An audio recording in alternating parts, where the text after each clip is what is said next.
Moi je suis Hélène Baruc, donc je suis originaire du Pays Basque, je suis née à Bayonne, j'en suis très fière.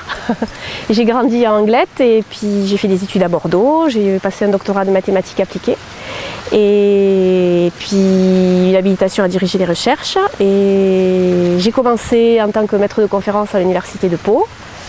Puis j'étais quand même beaucoup plus attirée par le métier de chercheur et j'ai eu la chance de pouvoir créer une équipe INRIA au moment où l'INRIA s'est installée à Bordeaux. Voilà, et cette équipe, c'est une équipe qui travaille en collaboration très forte avec Total. Puisqu'avant de créer mon équipe, j'avais une équipe de recherche technologique soutenue par le ministère de la Recherche et qui était aussi appuyée par Total. Voilà, donc nous travaillons sur l'imagerie du sous-sol. Et puis récemment, nous avons élargi notre spectre d'activité en travaillant avec des astrophysiciens allemands. Donc on travaille sur la sismologie du Soleil et puis on s'intéresse maintenant à l'imagerie des matériaux complexes avec un labo de physiciens de Bordeaux. Voilà. Donc notre activité est transfrontalière. On a actuellement 4 thésards en co-tutelle avec l'université de Bilbao et on travaille avec des chercheurs de Ikerbasque de l'université de Bilbao. C'est la première fois que je me lance dans cette aventure-là. En fait, je me lance dans cette aventure en n'ayant pas le souhait d'être élue, mais j'avais envie de soutenir la liste d'Alain Rousset parce que depuis que je suis chercheur, que ce soit maître de conférence ou chercheur à temps plein, je trouve que le Conseil régional d'Aquitaine, présidé par Alain Rousset, a fait vraiment de très belles choses pour la recherche en Aquitaine. Et notamment, je pense que c'est une des raisons pour lesquelles l'INRIA s'est installée à Bordeaux. L'INRIA aurait très bien pu s'installer à Toulouse et l'INRIA s'est installée à Bordeaux. Et donc je pense que voilà, moi je lui fais confiance.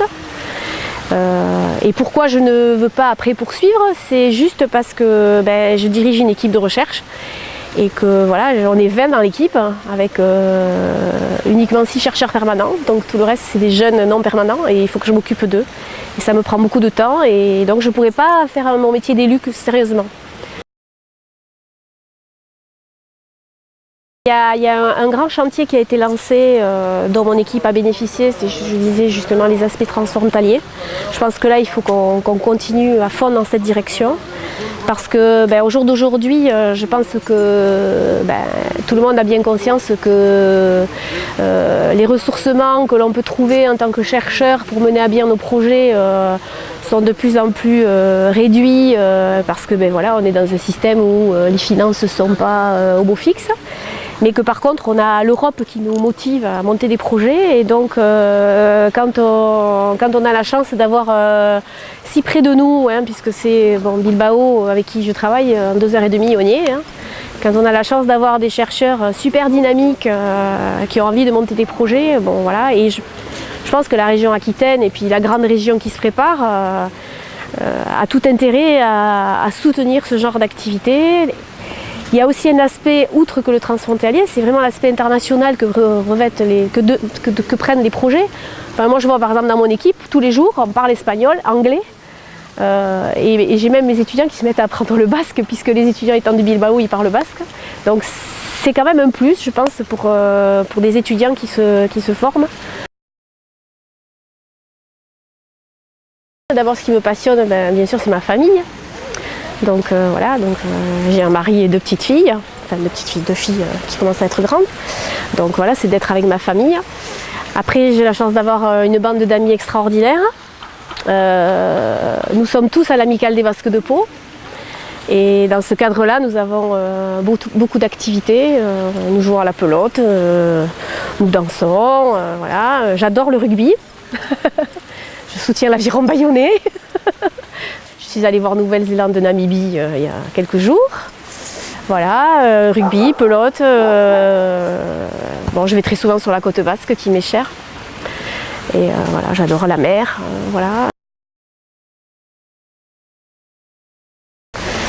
Il y a un matheux qui m'a marqué. C'est Laurent Schwartz. Voilà. Pourquoi d'abord parce que les mathématiques qu'il a faites nous ont vraiment tous, notre génération là, beaucoup apporté, parce qu'il a établi des théories, je ne vais pas m'étendre, mais les théories qui vraiment nous sont utiles. Et ensuite parce que c'était quelqu'un qui avait des valeurs. Et moi j'ai eu la chance dans ma vie de faire plein de rencontres. Il y a des gens pas connus aussi qui m'ont beaucoup apporté, quoi. Comme mon directeur de thèse par exemple. C'est quelqu'un de très rigoureux, qui m'a donné encore plus de sens du travail bien fait. Et puis d'être dur avec soi-même pour avancer et voilà. Voilà. Donc je pense que lui il m'a beaucoup apporté, il m'a vraiment poussé vers le haut, comme on dit. Alors il y a une vue qui me manque régulièrement, et donc dès que j'y retourne ça me fait du bien, c'est la côte des Basques. Et après j'adore les flèches de la cathédrale de Bayonne. Voilà. Je ne sais pas pourquoi, je ne suis pas du tout croyante, mais voilà. Alors,